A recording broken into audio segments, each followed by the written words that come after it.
రాష్ట్రంలో red book రాజ్యాంగం నడుస్తుందని, దీనివల్ల వైసీపీ నాయకులపై అక్రమ కేసులు బనాయిస్తుందని డిఎల్డిఏ చైర్మన్ గొల్లపల్లి విజయ్ కుమార్ ఆరోపించారు. మండల కేంద్రమైన విడవలూరులో వైసీపీ డిజిటల్ బుక్ను ఆవిష్కరించారు. ఈ సందర్భంగా ఆయన మాట్లాడుతూ రెడ్ బుక్ రాజ్యాంగం వల్ల రాష్ట్ర ప్రభుత్వం ప్రతిపక్ష పార్టీ లేకుండా చేయాలని అక్రమ కేసులు బనాయిస్తుందని తెలిపారు. ఈ కార్యక్రమంలో మాజీ ఆప్కాప్ చైర్మన్ అనిల్ కుమార్, వైసీపీ నాయకులు నవీన్ కుమార్ రెడ్డి, నరసింహారెడ్డి, శ్రీలత, వెంకట సుబ్బారెడ్డి తదితరులు పాల్గొన్నారు.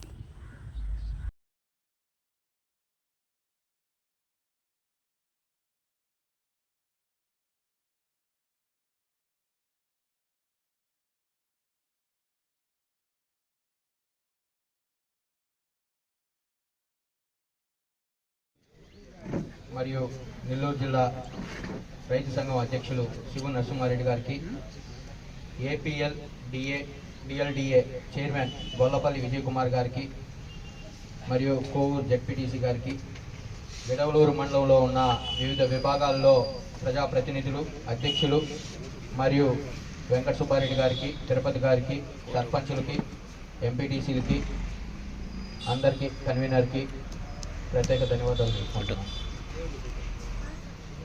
నిన్నటి రోజున కోవూరులో డిజిటల్ బుక్ ఆవిష్కరించడం, నిన్న సాయంత్రం బుచ్చిలో ఆవిష్కరించడం, ఉదయాన పడవలూరు, ఇప్పుడు విడవలూరు. 16 నెలల్లో కోవూరు నియోజకవర్గంలో ఎస్పెషల్గా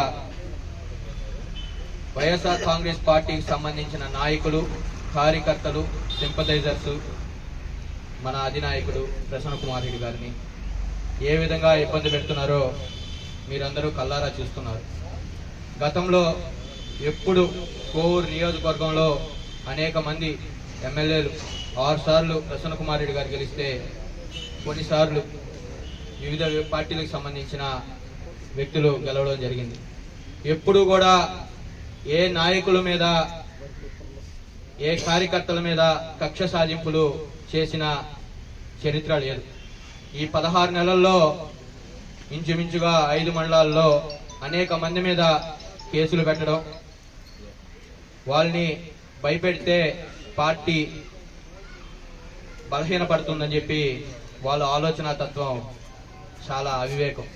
ఎందుకంటే వైఎస్ఆర్ కాంగ్రెస్ పార్టీ కార్యకర్తలు, నాయకులు బలంగా, ధైర్యంగా ఉన్నారంటే దానికి కారణం ఒకటి, నియోజకవర్గ ఇన్ఛార్జ్ ప్రసన్న కుమార్ రెడ్డి గారు అయితే, ఈ గుండెల్లో నిండుకొని ఉన్న జగన్మోహన్ రెడ్డి గారు మరొకరని చెప్పి మీ అందరికీ తెలియజేస్తున్నాను.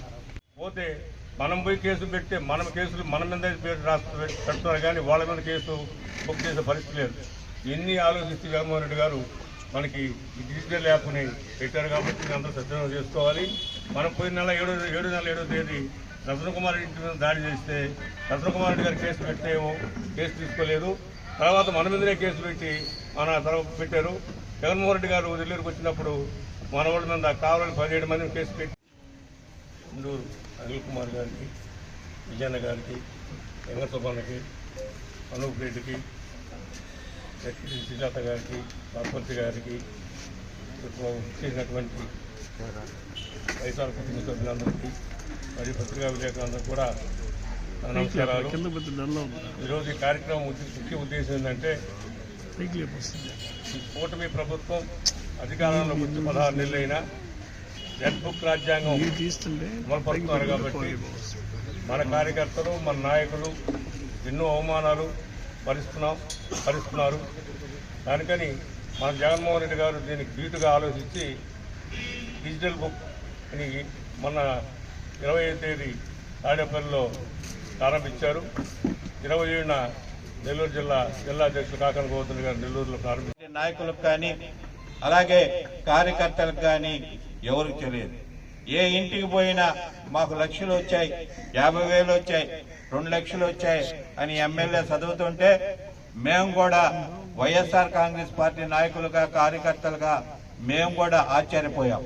ఎందుకంటే ఇంత పెద్ద ఎత్తున మా నాయకుడు జగన్మోహన్ రెడ్డి ఈ కార్యక్రమాలు చేపడుతున్నప్పుడు ప్రజల్లో కార్యకర్తలకి, నాయకులకి తెలిసి చేసుంటే ఈరోజు పార్టీ చాలా బాగుండేది. ఎందుకంటే గ్రామ స్థాయిలో కష్టపడేది కార్యకర్తలు, గ్రామ నాయకులు. వాళ్ళని విస్మరించారు. పార్టీ ప్రభుత్వం అధికారంలో ఉన్నప్పుడు కార్యకర్తల్ని, నాయకుల్ని విస్మరించారు. ఆయన దృష్టి పార్టీలో ఒక ఆదేశాలు ఇచ్చాడు పార్టీకి. ఎందుకంటే రాబోయే కాలంలో గ్రామ స్థాయిలోనే నాయకులు, కార్యకర్తలు తీసుకునే నిర్ణయాలే మీదనే ఆధారపడి ఉంటుంది. వాళ్ళు ఏ నిర్ణయం చేస్తే ఆ నిర్ణయం రాష్ట్ర పార్టీ అధికారంలోకి వచ్చిన తర్వాత అయ్యే కార్యకర్తలను ఏది చెప్పింటే అదే పని మేము చేస్తాం. కార్యకర్తలకి మనోధైర్యాన్ని, ఆత్మస్థైర్యాన్ని గుండి నిర్భరంగా వాళ్ళు పనిచేసేదానికి, ధైర్యంగా పార్టీని ముందుకు తీసుకుపోయేదానికి కార్యకర్తలకే మొదటి ప్రాధాన్యత ఇస్తానని జగన్మోహన్ రెడ్డి చెప్పటం చాలా సంతోషమైన విషయం. ఎందుకంటే ఇది చాలా శుభ పరిణామం. ఇలా రాష్ట్రంలోనే 29లో వైఎస్ఆర్ కాంగ్రెస్ పార్టీ తరఫున కోవూరు నియోజకవర్గ ఇన్ఛార్జ్ ప్రసన్న కుమార్ రెడ్డి గారు గెలవడం తథ్యం. దానికి వైఎస్ఆర్ కాంగ్రెస్ పార్టీకి సంబంధించిన నాయకులు, కార్యకర్తలు, సింపథైజర్స్ ప్రతి ఒక్కరూ 2,60,000 ఓట్లు ఉంటే వాళ్ళందరూ కూడా ఈ రోజుకే ప్రసన్న కుమార్ రెడ్డి గారికి ఓటు వేయాలని చెప్పి